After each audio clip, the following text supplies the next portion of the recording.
ये लगाया कि ये जो आप पेमेंट दिलवा रहे हैं ये इनकम टैक्स पेयर है।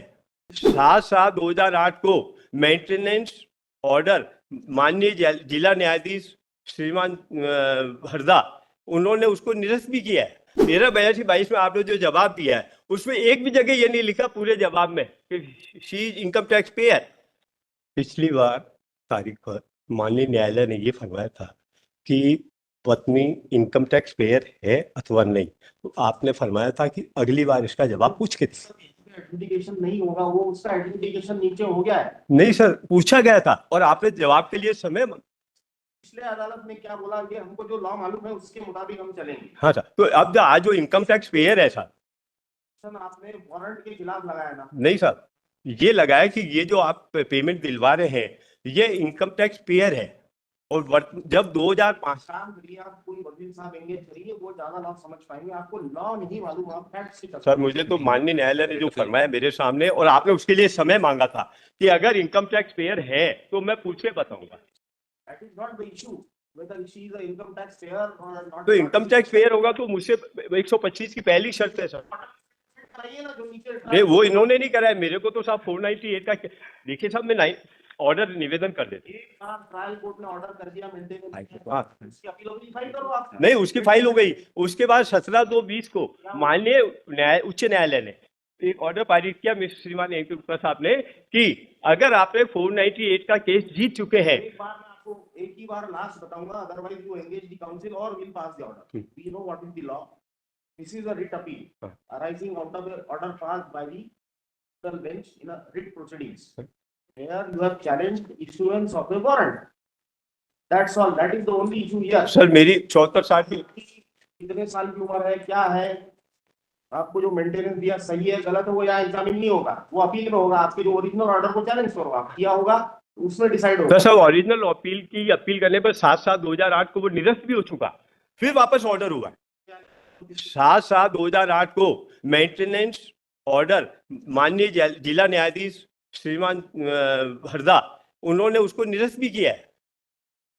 उसके बाद वापस राइज हुआ है, इसलिए मैं निवेदन करना चाह रहा हूँ। फालतू बहस अपन नहीं सुन सकते। मुद्दे पे अगर बहस नहीं, मुद्दे की निवेदन करूंगा सर। आपने क्या क्या चैलेंज किया था वो देख लें अपन पहले तो। हाँ, देख लीजिए। इसका क्या है सर कि रीट अपील तो पहले से पहले वो हुआ है। सब मत बोलिए, देखिए हमको इतना समय भी नहीं है और लॉ के मुताबिक डिसाइड करेंगे। हाँ करिए। आपने वारंट इशू हुआ था क्या इंप्रूव्ड ऑर्डर पे? Yes my lord, warrant issue हुआ था because of non payment of maintenance my lord, and the amount of maintenance has been determined by the high court my lord. उसकी high court ने order maintenance determine किया, उसकी कोई appeal नहीं करी। So that order has attained finality my lord. Now the trial court my lord calculated the arrears and directed him to pay within a certain period. He did not pay and then thereafter yes this is the case my lord. Yes my lord, जब मुझे only issuance of warrant my lord. Sir, मुझे जब payment देना बनता है तब तो इससे पहले भी हो गए। इससे पेमेंट देना बनता ही नहीं था। उसके बाद आपने क्या किया? मैंने अपील की साहब, इसीलिए WP 74/7 है। उसके बाद WA जो अभी आया 13/82/22, तो WA जो WP है 74/7/22 उसमें श्रीमान जो ऑर्डर हुआ, उसके बाद में मैं 13/82/22 में आया। 13/82/22 में आपने जो जवाब दिया है उसमें एक भी जगह ये नहीं लिखा पूरे जवाब में कि she is income tax payer. High Court's order is dated 17 और to उसमें 20 क्या my लिखा lord, बताइए साहब। at page 34 of the writ petition. Clause देखें आप। Writ petition का yes ये प्रिंसिपल जज फैमिली कोर्ट के ऑर्डर को चैलेंज कर yes my lord, ये मेंटेनेबल नहीं है। yes my lord. या रिट में मेंटेनेबल है क्या? सेक्शन 19 में आएंगे ना। सेक्शन 19 में अपील जी जी पहला तो ये गया जी सिंगल जज ने प्रेयर नॉट ग्रांटेड, जी। Prayer has not been granted, then another prayer is कोई प्रेयर ही नहीं, वारंट को सर्टिफाइड करने की कोई प्रेयर नहीं है। जी नहीं, वारंट को सर्टिफाइड करने के लिए प्रेयर दिया था कि यह गलत किया गया। निवेदन कर दिया था मैं निवेदन अब ये सुन रहे हैं फाइनली, अब इसके बाद रिटर्न नहीं होगा। नहीं, मैं निवेदन ऐसा वी आर ए कैंसर मरीज, मेरे को आज बुलाया गया, मैं कैंसर मरीज हूँ, मुझे आज बुलाया गया था कि आपको तारीख पर आना पड़ेगा, मैं आ गया हूँ। वकील साहब नहीं सर, मैं शुरू से वही केस लड़ता आया हूँ, इसलिए मैं निवेदन कर रहा हूँ। मेरी रिपोर्ट इसमें लगी हुई है। पिछले बार जो वकील साहब खड़े हुए थे, क्योंकि मैं इस पोजीशन में नहीं था कि मैं केस आर्गुमेंट्स कर सकूं। तो मैं आपसे ये निवेदन करना चाह रहा हूँ, वारंट चैलेंज नहीं किया है मेलोड, इनने 13(2) का भी ऑर्डर देख लें। 13(2) के ऑर्डर में इनने सिर्फ टाइम मांगा था कि हमको चैलेंज करने के लिए, कि हमको रेट पिटीशन में चैलेंज करना है। वो रेट पिटीशन फाइल करी कि नहीं करी, ये भी ये नहीं बता रहे। उसी बेस पर माननीय न्यायालय ने, उच्च न्यायालय डीवी ने हमें स्टे दिया सर, किस बेस पर कि ये पैसा देना नहीं बनता है, अभी इस पैसे को रोका जाए। तो जब एक बार स्टे हुआ, वो किस लिए किया गया था? इसीलिए किया गया, पैसा देना नहीं बनता था। ये तो ऑर्डर माननीय न्यायालय भी कर देता कि पैसे दे दो। 13(2) ऑर्डर मेलोड is at page 17 of the writ petition. आप 10-23 का क्या ऑर्डर चाहिए? अपील को कुछ ऑर्डर था ना? मेलोड इंटरिम रिलीफ ग्रांट करी थी मेलोड on false averment मेलोड। The complaint for adultery was filed on so and so. It is only a year thereafter that the petition under section 125 CRPC has been filed by the wife. Thereafter, my lord, liberty was given to me, my lord, to counter this allegation, my lord. So I have filed application for vacating stay, stating that this is a false allegation, my lord, and no charge. That case. जी, Adultery.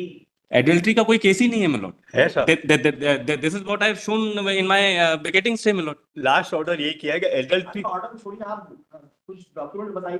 हाँ, इसमें है साहब लगा हुआ, adultery का case final कराने के बाद आइए। My vacating stay में भी मैं तारीख देता हूँ sir. it was not maintainable, my lord. अगर आप इम्प्यून्ड ऑर्डर, जो रेट पिटीशन का इम्प्यून्ड ऑर्डर है, उसमें भी आ जाए मेलोड एक मिनट के लिए, page 17 of the rate petition. उसमें मांगा क्या है? इफेक्टिव प्रोपोर्शन पढ़ रहा हूँ मेलोड, आइए नंबर 5। केस पेंडिंग नहीं है ऐसा बता रहे हैं? सभी कहाँ? पेंडिंग पड़े, सभी केस एडल्ट्री का पेंडिंग है।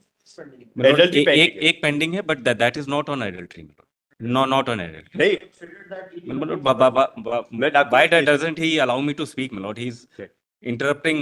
अच्छा, ये पैरा पेज 17 पे आ गया। Page 17, my lord. This was the impugned order in the writ petition, my lord. आइए नंबर 5 का तथ्य यह है कि अनावेदक द्वारा 100 रुपए का चेक जमा कराया गया था, जिसका संयोजन भरण पोषण की बकाया राशि में नहीं किया गया है। माननीय उच्च न्यायालय के निर्णय के अनुसार 1 वर्ष की भरण पोषण की राशि आवेदक गण प्राप्त करने का हकदार हैं, जबकि दिनांक 30/11/2010 से दिनांक 24/4/2012 तक भरण पोषण की राशि के दिलाए जाने का आदेश दिया गया है। अंतरिम भरण पोषण की राशि बकाया ना होने के बावजूद भी भरण पोषण दिलाए जाने का आदेश दिलाया गया है। भरण पोषण की राशि रिट याचिका प्रस्तुत कर स्थगन प्राप्त करना चाहता है। This was the prayer in the आईए number 5 that he wants to file a writ against the order directing him to pay a certain sum of money, करना चाहता है। इस आधार पर 2 माह का समय दिया जाने का अनुरोध किया गया है। This 2 months was declined by this order, my lord, और इसको चैलेंज किया है इन्होंने। Yes, my lord, 226 is not maintainable. At the most 227 पे आएंगे, उसके अगेंस्ट से at the most, और उसके अगेंस्ट भी फिर rate appeal is not maintainable. Yes, my lord. Yes, my lord. Further my lord, आवेदक गण की ओर से विद्वान अधिवक्ता ने यह प्रकट किया है कि अनावेदक अनावश्यक रूप से देय बकाया भरण पोषण की राशि का भुगतान को विलंब करने के आशय से बार बार आवेदन प्रस्तुत करता है। इस आधार पर आवेदक को निरस्त कर वसूली पूर्व वारंट जारी किए जाने का अनुरोध किया गया है। मैं निवेदन करना चाहता हूँ साहब। अरे थोड़ा सा आपको समझ में दो, आपको बता नहीं पाओगे आपकी एप्लीकेशन किस बात की थी, क्या प्रेयर था। अब ये नई बातें आप यहाँ कोर्ट के सामने बोल के ऑर्डर ले लिया आपने। नहीं था, that was not the subject matter before the trial को। मैंने कोर्ट के सामने वही निवेदन किया जो सत्य था और रिकॉर्ड में है। चलता है, आपको रिकॉर्ड से काम चलता है। रिकॉर्ड में है, मैं ये निवेदन करूँ, रिकॉर्ड में है। बताता है रिकॉर्ड में निवेदन करना चाहता हूँ साहब, 2 मिनट के लिए सुन लीजिए, मैं सुना देता हूँ। कोई देख रहा है अभी नहीं, आप 74-60 का पेज नंबर 73, 74, 75 पढ़ लीजिए, तो 4 लाइन में सारा चीज के आदेश यहाँ चैलेंज किया है। उसकी आईए किधर है? उसकी आइए कहाँ है क्या? नहीं, रिकॉर्ड में नहीं है? नहीं रिकॉर्ड कहाँ है?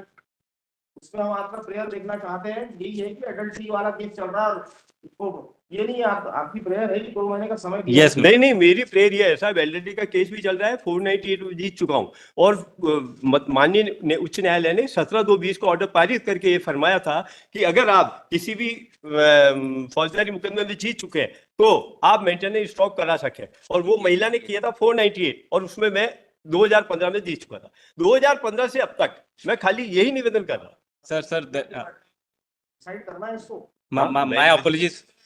अंतरिम आवेदन जो निरस्त कर दिया गया। पेज 19 में है मिलोट, द रिलीफ क्लॉज मिलोट। अतः प्रार्थना है कि माननीय उच्च न्यायालय रिट याचिका प्रस्तुत कर सघन आदेश लेने हेतु 2 माह का समय प्रदान किया जाने का आदेश पारित तब तक उक्त प्रकरण की कार्रवाई को स्थगित किया जाए। This was the limited prayer milord. इतनी लिमिटेड प्रेयर है आपकी। सर लिमिटेड, इस बात में सर लिमिटेड कैसे है? मैं निवेदन ये कर रहा हूँ। कोई अपील नहीं सुन रहे हैं, आप पूरी अपील नहीं सुन रहे हैं। ठीक, एक आवेदन निरस्त होने के बाद आपने रिट लगा दी, वो भी 226 में मेंटेनेबल ही नहीं है actually. It is only 2 to 7। सब माननीय न्यायालय ने एक्सेप्ट किया और मुझे स्टे दिया, और सुन के स्टे दिया, और डीबी से द्वारा ही दिया गया। एक सेकंड, अरे एक निवेदन साहब, मैं निवेदन ये कर रहा हूँ कि मेरी जो 74/60 में मेरी एप्लीकेशन है जिसके विरुद्ध में वापस WA में आया, WP पहले की है, WA जिसके विरुद्ध से यहाँ है उसी के बेसिस पे डिसाइड होगा। सर, तो 74/60 मेरा बेसिक है। क्या हुआ? WP 74/60 कहाँ है? वो लगा नहीं है, वो इसमें लगा हुआ है। डिसाइड हो गई ऑलरेडी। नहीं साहब, वो डिसाइड हुआ तो इसी का तो पार्ट बना WA, वो रॉन्ग हुआ, उसी को मैंने चैलेंज किया, तो उसी को रिकॉर्ड इसके साथ लगा हुआ है श्रीमान। 605 में मैं क्यों आया सर कि 74/60 इसके पीछे लगा। गलत नंबर बता रहे हैं मिलोट, ये गलत नंबर बता रहे हैं। क्या बता रहे? कोई बात नहीं, मैं वापस निवेदन में लिखूंगा। अभी जो सुन रहे हैं, आपकी जो डेटा बिल सुन रहे हैं उसका नंबर है 1382 भाई, है ना। ये अराइज हो रही है WP 74/60। 74/60 है ना। मैं 74/60 को निवेदन करना चाहता हूँ। 74/60 का पेज नंबर 73 है। ये सही है कि मैं अपनी शादी के बाद अपने ससुराल ब्यावर में ही रही। ये कहना सही है कि मैं 1999 से आयकर दाता रही हूँ। ये कहना सही है कि मैं अनादर की आय के स्रोत का कोई दस्तावेज पेश नहीं कर पाई। और सेकंड पेज 76 में श्रीमान साहब लिखा हुआ है, मुझे ध्यान नहीं कि मेरी आय 1990 से अशोक कोटाई से ज्यादा रही है। और साथ में 14 नंबर पैराग्राफ, यह कहना सही है कि मैं शादी के पहले शेयर मार्केट एवं यूटीआई का व्यापार करती थी। स्वतः कहा कि मैंने शेयर मार्केट एवं यूटीआई में पैसा लगाया था। यह कहना सही है कि मैंने अपील थोड़ी सुन रहे हैं, अपील के खिलाफ थोड़ी सर WP जो है मेरा आधे पन्ने का आवेदन, उसके खिलाफ आप यहाँ आए हुए हैं। हाँ सर, टाइम मांग रहे थे आप वहाँ पे। नहीं टाइम नहीं मैंने मांगा सर। ठीक, अब आपको आवेदन पढ़ के सुनाता हूँ। मैं कैंसर मेरी था, मैं इतना तेज बोल अभी भी नहीं बोल पा रहा हूँ, पर चूंकि आप फरमा रहे हैं वो बोल पा रहा हूँ। पर मेरा निवेदन ये है कि अगर वास्तविक रियल डॉक्यूमेंट जो रिकॉर्ड में है वो तो श्रीमान निवेदन करूंगा ना। तो देखने की जरूरत ही नहीं है। आपने क्या एप्लीकेशन क्या लगाया? रिजेक्ट कि चाहिए। Number 2 moved by the present petitioner seeking adjournment of the proceedings pending before the learned family court। Yes, अब ये learned single judge बोलते हैं I have filed the order refusing to adjourn the matter in regard to recovery of arrears of maintenance payable to the wife and children merely on the ground of pendency of some other criminal case। तो आपको time देने से इनकार कर दिया, बस उसके खिलाफ आप यहाँ आ गए। ये पहले का ऑर्डर है। पूरे अलग अलग फैक्ट्स बता रहे हो, तो आपको टाइम सही दिया, सही रिफ्यूज किया कि नहीं किया, इतना देखना है हमको बस। हाँ, वही तो निवेदन मैं कर रहा हूँ। तो वो जब निवेदन कर रहा हूँ कि जब उन्होंने गलत निर्णय दे दिया, मुझे टाइम मैंने किस लिए मांगा? गलत निर्णय दे दिया तो उसकी अपील होती है। नहीं कर रहा हूँ सर, WA इसीलिए 605 जो है, WA में आपने सिर्फ वो 1382 भाई। चैलेंज किया है बस। हाँ, तो मेंटेनेंस देने का वो यहाँ नहीं चैलेंज है। नहीं है सर, देखिए पढ़ देता हूँ। अरे सब देख लिया, इतना आपको बिना बोले बिना पढ़े बोलते ही नहीं हमने। सर मैं निवेदन कर दूं? आप चाहते हो सब प्रकार के ऑर्डर सर्टिफाइड हो जाएंगे? नहीं सर, देखिए सर पेज नंबर 12 और उसमें 7(1) काउंसिल एंगेज कर रहे हैं तो आप कुछ बेनिफिट मिलेगा, समझा ही नहीं, कुछ नहीं हो सकता है। सब समय दे दीजिए, मैं थोड़ा इतना ज्यादा बोल पाऊँ। समय वाला काम ही नहीं है तो फिर मैं आप सुना निवेदन कर देता हूं sir. That this honorable court may kindly to please to direct the learned court below the past appropriate order and application details 16/12/20 and compliance to the order of this honorable court 17/2/20 in which this honorable court had disciplinary orders मत छोड़ो court के, यहाँ के हमारे, तो आपने जो बोला कोर्ट में लिखवा दिया और पास कर दिया ऑर्डर विदाउट, मतलब अब जब record- नहीं मेरा नहीं, ये मेरी प्रेयर है sir, this is my prayer. आपने कहा प्रेयर है, वो बताओ तो मैं निवेदन वो कर रहा Your reserve, yes. Next. हूँ।